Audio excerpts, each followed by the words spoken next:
নরেন্দ্র মোদী বা মমতা এদের মধ্যে একটা সমঝোতা আছে, এবং সমঝোতা থাকার ফলে দেখুন, আমি মাননীয় মুখ্যমন্ত্রী এটা পছন্দ করেন আর নাই করেন, মানতে চান আর নাই মানেন, তাকে মানতে হবে। যদি না মানেন কন্টেম্প্ট হবে, তার সাজা হবে। মুখ্যমন্ত্রী সত্যি কথা কখন বলেন বা ঠিক কথা কখন বলেন আপনারা দেখেননি? মহাত্মা গান্ধীর অনশন কাকে দিয়ে ভাঙিয়েছিলেন তিনি? রবীন্দ্রনাথ কত সালে মারা গিয়েছেন? 41 সালে। তো তো তার 6 বছর 7 বছর পরে যখন মহাত্মা গান্ধী অনশন করছেন, তিনি রবীন্দ্রনাথকে দিয়ে তাকে ফলের রস খাইয়ে অনশন ভাঙাতে পারেন। রামমোহন কত সালে মারা গিয়েছে? সেই 1833 সালে, 100 বছরেরও অনেক আগে। আর আমাদের যে পশ্চিমবঙ্গ বিধানসভা কবে হয়েছে? 1950 সালে। তো আমাদের যার নাম বলছেন, তিনি তো রামমোহনকে দিয়ে পশ্চিমবঙ্গ বিধানসভায় সতীদাহ রদ আইন পাশ করিয়ে নিয়েছে। তিনি তো শেক্সপিয়ার বা কিটস বা রবীন্দ্রনাথ এরা কখনো দুজনে একসঙ্গে জীবিত ছিলেন না, এদেরকে সাহিত্য আলোচনায় বসিয়ে দিয়েছে। তিনি তো এসপ্ল্যানেড সভা থেকে ডহর বাবুদের বংশধরকে তার সঙ্গে দেখা করতেও বলেছেন। উনি ঠিক কথা কখন বলেন?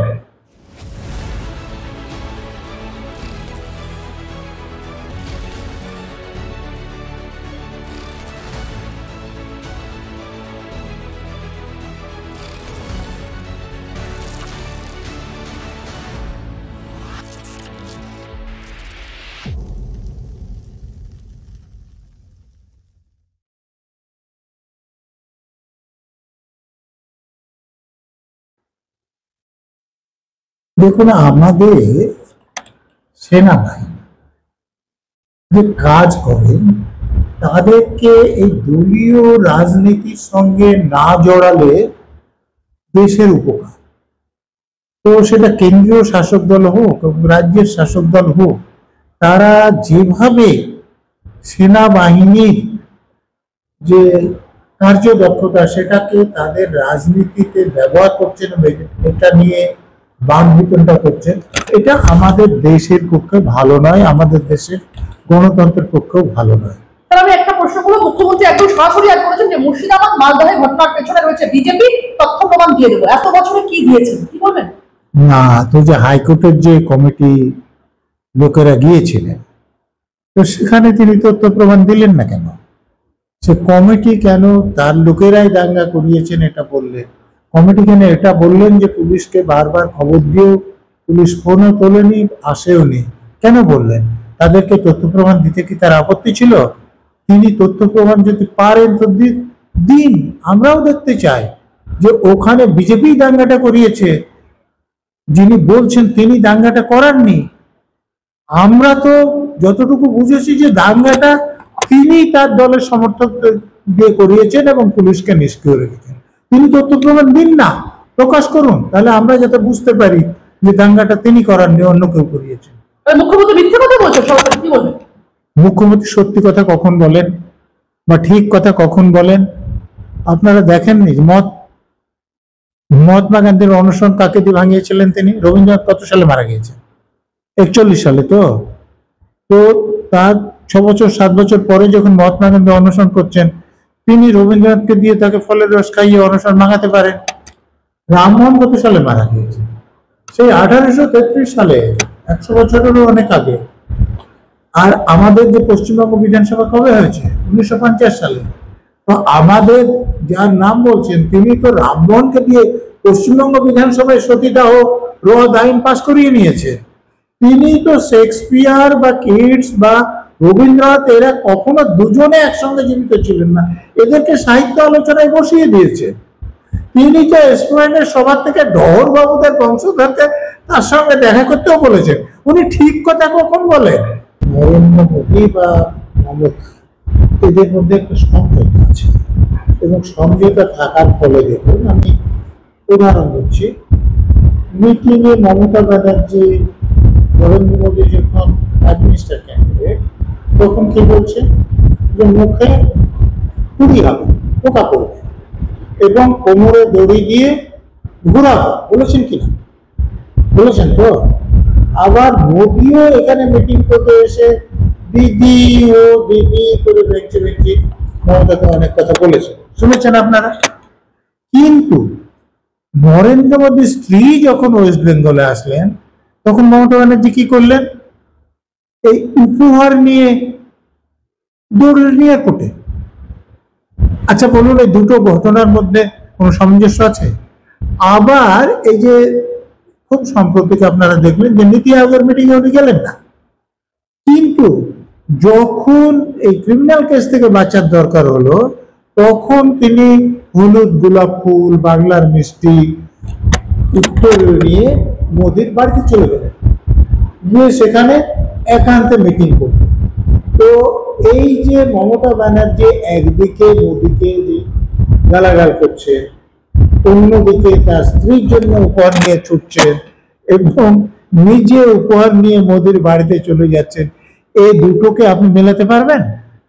একমাত্র আপনি মেলাতে পারবেন তখনই যে দুজনে কথা বলে নিয়েছেন যে আমি তোমার বিরুদ্ধে বলবো, তুমিও আমার বিরুদ্ধে বলো, কিন্তু আমরা নিজেরা ঠিক আছে, আমার কাজ এবং তোমার কাজ, আমরা একে অপরের ক্ষতি করি। স্যার, একদম আমরা দেখলাম যে 3রা এপ্রিল সুপ্রিম কোর্টের রায়ে কার্যত একদম এক লহমায় চাকরি হারালেন 25,753 জন শিক্ষক এবং শিক্ষাকর্মী। অর্থাৎ 2016 সালের সম্পূর্ণ প্যানেলটিকে বাতিল ঘোষণা করলো দেশের সর্বোচ্চ আদালত। ঠিক তারপরে 7ই এপ্রিল ইন্ডোর স্টেডিয়ামে মুখ্যমন্ত্রী মমতা বন্দ্যোপাধ্যায় বঞ্চিত যে সমস্ত যোগ্য শিক্ষক রয়েছেন তাদের সঙ্গে বৈঠক করেন এবং সেখানে দাঁড়িয়ে মুখ্যমন্ত্রী সেখান থেকে একদম একযোগে বলেন যে আমি থাকতে কারোর চাকরি যাবে না। সেই সুরই কার্যত বদল করে মঙ্গলবার নবান্নে সাংবাদিক বৈঠক করে মুখ্যমন্ত্রী মমতা বন্দ্যোপাধ্যায় স্পষ্ট জানিয়ে দিয়েছেন আদালতের নির্দেশ মেনে এগোবে রাজ্য। এক্ষেত্রে রিভিউ পিটিশনে যদি ইতিবাচক ফল না আসে তাহলে চাকরিহারা সমস্ত শিক্ষকদের ফের, যারা যোগ্য চাকরিহারা শিক্ষক অর্থাৎ যাদেরকে বেতন ফেরত দিতে বলা হয়নি তাদেরকে ফের পরীক্ষায় বসতে হবে। আদালতের নির্দেশ মেনে আগামী 30শে জুন নিয়োগ বিজ্ঞপ্তিও জারি করতে চলেছে রাজ্য সরকার। এর আগে তিনি অবশ্য বলেছিলেন তিনি বেঁচে থাকতে একজন চাকরি যাবে না। কি বলবেন? দেখুন, আপনি একসঙ্গে অনেক একটা প্রশ্ন চাকরি বাতিলের, আমি আগেই বলেছি যে চাকরি বাতিলের জন্য বৈধভাবে যারা চাকরি পেয়েছিলেন তাদের কোনো অপরাধ নেই। অপরাধটা ছিল মমতা ব্যানার্জি, পার্থ চ্যাটার্জি এবং তাদের অধীনের লোকদের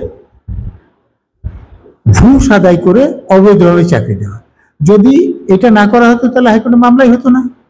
আবার হাইকোর্টে মামলা হওয়ার পর হাইকোর্টের সিঙ্গেল বেঞ্চে, ডিভিশন বেঞ্চ তো বারবার বলেছে যে তাহলে এদেরকে নির্বাচন করেছে এসএসসি। তো এসএসসি জানে না যে কে বৈধভাবে নির্বাচিত হয়েছে, কে অবৈধভাবে নির্বাচিত হয়েছে? তো রাজ্য সরকার জানে না? তো রাজ্য সরকার তো টাকা নিয়ে কাকে কাকে চাকরি দিয়েছেন, টাকা না নিয়ে বৈধভাবে কে হয়েছে জানেন তো, কিন্তু তারা দিলেন না কেন? ওই যে যাদেরকে সিবিআই চিহ্নিত করেছিল অবৈধভাবে চাকরি পাওয়ার জন্য, তাদের কি অর্ডার হয়েছে? অর্ডার হয়েছে যে তারা সুদ সমেত বেতনের টাকা ফেরত দেবে আর নতুন ভাবে নিয়োগে অংশগ্রহণ করতে পারবে। যদি যারা অবৈধভাবে নিযুক্ত হয়েছে অথচ চিহ্নিত হননি তাদের নাম বলে দিন, তাদের জন্য তো একই অর্ডার হতো। মমতা ব্যানার্জি সেটা হতে দিতে চাননি, ফলে তালিকা দেননি। এই যে এখন নিয়োগ হবে, যাদের কাছ থেকে উনি টাকা নিয়েছেন তাদেরকে আবার চাকরি দেওয়া যাবে এবং নতুন কেউ নিয়োগ হতে হলে তাদের কাছ থেকে আবার ঘুষ আদায় করা যাবে। এরপরে আপনি বললেন যে নেতাজি ইন্ডোরে, তাহলে এরকম কথা বললেন।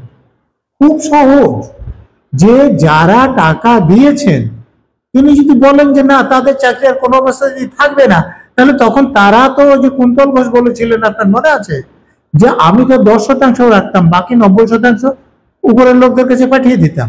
তো যখন এই কুন্তল ঘোষের মতো লোকদের এই যারা টাকা দিয়েছে তারা গাছে বেঁধে মারতে শুরু করতো, তখন চাপটা কি তাদের মধ্যে সীমাবদ্ধ থাকতো না? যারা 90% নিয়েছে তাদের উপরে পড়তো। তো এই 90%-এর উপর যাতে না পড়ে তার জন্য ওই লোকগুলোকে তখনই তিনি অসন্তুষ্ট করতে চাননি। কিন্তু তিনি কি করতে পারেন কি করতে পারেন না সেটা তিনি বোঝেন না। এত বড় অপদার্থ তিনি নন, ইচ্ছা করে লোকগুলোকে বিভ্রান্ত করেছেন এবং ইচ্ছা করে রাজ্যের শিক্ষামন্ত্রী এসএসসি যে যারা পদাধিকারী আছেন তাদের সামনে নিয়ে বলেছেন যে যারা বৈধভাবে চাকরি পেয়েছেন তাদের তালিকা তারা প্রকাশ করবেন। আইনজীবীদের সঙ্গে কথা প্রকাশ করেছেন কি? ওরা প্রকাশ করার জন্য তো কথা বলেননি, ওরা লোকগুলোকে বিভ্রান্ত করে যাতে এখনো টাকা ফেরত না চায় তার জন্য বলেছে। এখন অনেকটা দিন চলে গিয়েছে, রাগটা অনেকটা স্তীমিত হয়েছে, ফলে দেখুন এবার রিভিউ পিটিশনে সাধারণত যে পুরো জাজমেন্ট পাল্টে গেছে এরকম আমার জানা নেই। রিভিউ পিটিশনে কোনো যদি ছোটখাটো ভুল থাকে বা on the face of the judgment দেখা যায় যে এখানে ভুল আছে, তাহলে সেটা তার জন্য আলাদা কোনো শুনানি হয় না।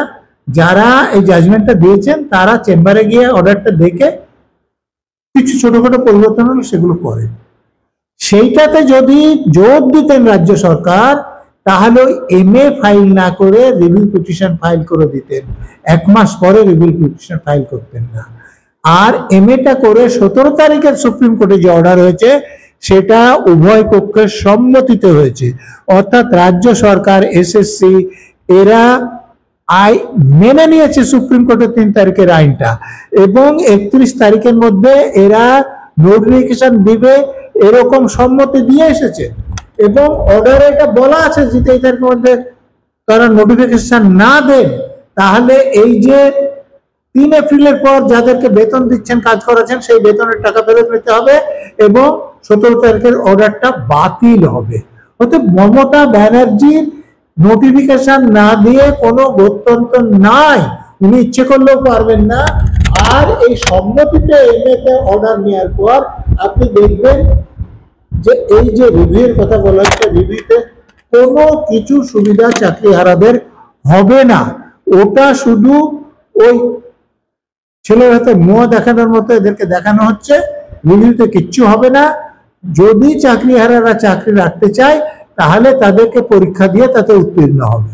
কারণ দাগি তো উনি করেছেন, উনি তো টাকা নিয়েছেন না, উনার লোকদের মাধ্যমে টাকা পয়সা কালেক্ট করেছেন। তো ওই যে দাগ, সেই দাগের মধ্যে তো তিনিও যুক্ত আছেন। কিন্তু আমি বলবো যে যারা জুডিশিয়াল কাজ করেন, যারা জজ সাহেব আছেন বা উকিল আছেন, জুডিশিয়াল অফিসার আছেন, তারা রেশিও অফ দি জাজমেন্ট বলে একটা কথা আছে। তো সেই রেশিওর কথা যদি ধরেন তো হাইকোর্ট প্রথমে, তারপরে সুপ্রিম কোর্ট এই কথাটা খুব পরিষ্কার করেছে যে যারা অবৈধভাবে চাকরি পেয়েছেন তাদের এই যে সুদ সমেত বেতন ফেরত দিতে বলা এবং তাদেরকে নিয়োগ প্রক্রিয়ায় তারা যে অংশগ্রহণ করতে পারে না বলার অর্থটা কি, যে এদের সরকারি সাহায্য পাওয়া কোনো প্রতিষ্ঠানে চাকরি করার অধিকার নাই। তো সেই রকম লোকদেরকে তিনি যদি চাকরি দেন তাহলে সুপ্রিম কোর্টের জাজমেন্টের যেটা রেশিও তার এগেনস্টে যাওয়া, রেশিওটা ভায়োলেট হবে, অর্থাৎ আদালত অবমাননা হচ্ছে। আমার যেটা আমি যতটুকু বুঝি তাতে তো এটা আদালত অবমাননা হবে। একদমই স্যার, আমি এইবারে আপনার সামনে প্রশ্ন রাখবো, আবারও পরীক্ষা, আবারও দুর্নীতি, চাকরি বিক্রির দোকান কোথায় কোথায় খোলা হবে, এই বিজ্ঞপ্তি কবে বেরোবে? দেখুন, এই দুর্নীতিটা যখন হয়েছে তখন মমতা ব্যানার্জি মুখ্যমন্ত্রী ছিলেন, এখনো মমতা ব্যানার্জি মুখ্যমন্ত্রী আছে। তখন যেরকম দুর্নীতিপরায়ণ লোকদের দিয়ে তিনি নিয়োগ করেছিলেন, এখনো তিনি সৎ লোকদের কখনোই পছন্দ করেন না। তো এই অসৎ লোকদেরকেই দিয়ে দুর্নীতি করিয়ে নিয়োগ হবে, যাতে যাদের কাছ থেকে টাকা নিয়েছিলেন তাদের চাকরি থাকতে পারে, আবার নতুন করে যারা টাকা দেবেন তাদের চাকরি হতে পারে। কিন্তু যারা টাকা না দিয়ে বৈধভাবে চাকরি পেয়েছিলেন বা এখনো আবার তারা টাকা না দিয়ে চাকরি পেতে চান, তাদের কতজনের চাকরি হবে, কতজনের চাকরি থাকবে, সেই ব্যাপারে আমারও সন্দেহ আছে, শুধু চাকরি হারাদের নয়। একটা প্রশ্ন করছে যে কোর্ট মনিটর তদন্ত যদি হতে পারে তাহলে কোর্ট মনিটর এক্সাম কেন কন্ডাক্ট করা যাবে? দেখুন, এটা করা যেতে পারে, কিন্তু সুপ্রিম কোর্টের হাইকোর্টের তো কাজ আছে।